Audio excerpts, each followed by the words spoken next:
बात आई थी वो बीच में कहीं से कोई समय का 1 घंटा के बाद का कुछ हुआ, पूरे तौर पर जांच कर रहा। वो जैसे ही हमने देखा था तुरंत हमने कहा था कि उसको पूरे तौर पर देखिए।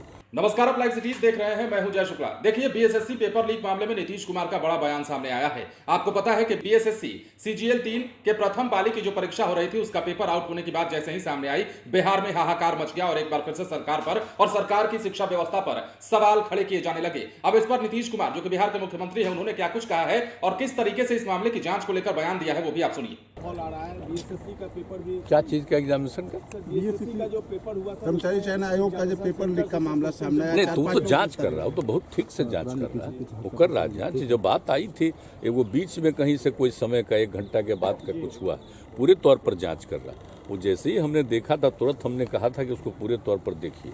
तू देख रहा है, बहुत अच्छे यात्रा पर निकलने वाले हैं सर फिर। तो सुना आपने, नीतीश कुमार बोल रहे थे, यूं तो कई मुद्दों पर नीतीश कुमार बोल रहे थे। आज अटल बिहारी वाजपेयी को भी याद कर रहे थे, उनको नमन कर रहे थे, उनके किए गए कार्यों को याद कर रहे थे। लेकिन इसी दौरान जब नीतीश कुमार से पत्रकारों ने बीएसएससी पेपर लीक के मामले को लेकर सवाल कर दिया तो नीतीश कुमार ने क्या कुछ कहा है वो तो आप सुन रहे थे। लेकिन नीतीश कुमार की इन बातों का मतलब क्या है वो भी समझिए। नीतीश कुमार कहते हैं कि इस मामले पर गंभीरता से जांच हो रही है। हालांकि कल आपने जो खबरें देखी उसके मुताबिक मास्टरमाइंड को भी पकड़ लिया गया है। छात्र दूसरी तरफ परीक्षा को रद्द कराने की मांग कर रहे हैं। कम से कम प्रथम पाली की जो पेपर थे उसको रद्द कराने की मांग की जा रही है। जब कहा जा रहा है कि मिलान हो चुका है, जब पुष्टि हो चुकी है कि पेपर आउट हुआ था, तो ऐसे में अब पेपर रद्द करने की बात भी लगातार की जा रही है। ऐसे में नीतीश कुमार का बड़ा बयान सामने आया है। उन्होंने कहा है कि ये जो मामला सामने आया है इसमें किसी को बख्शा नहीं जाएगा।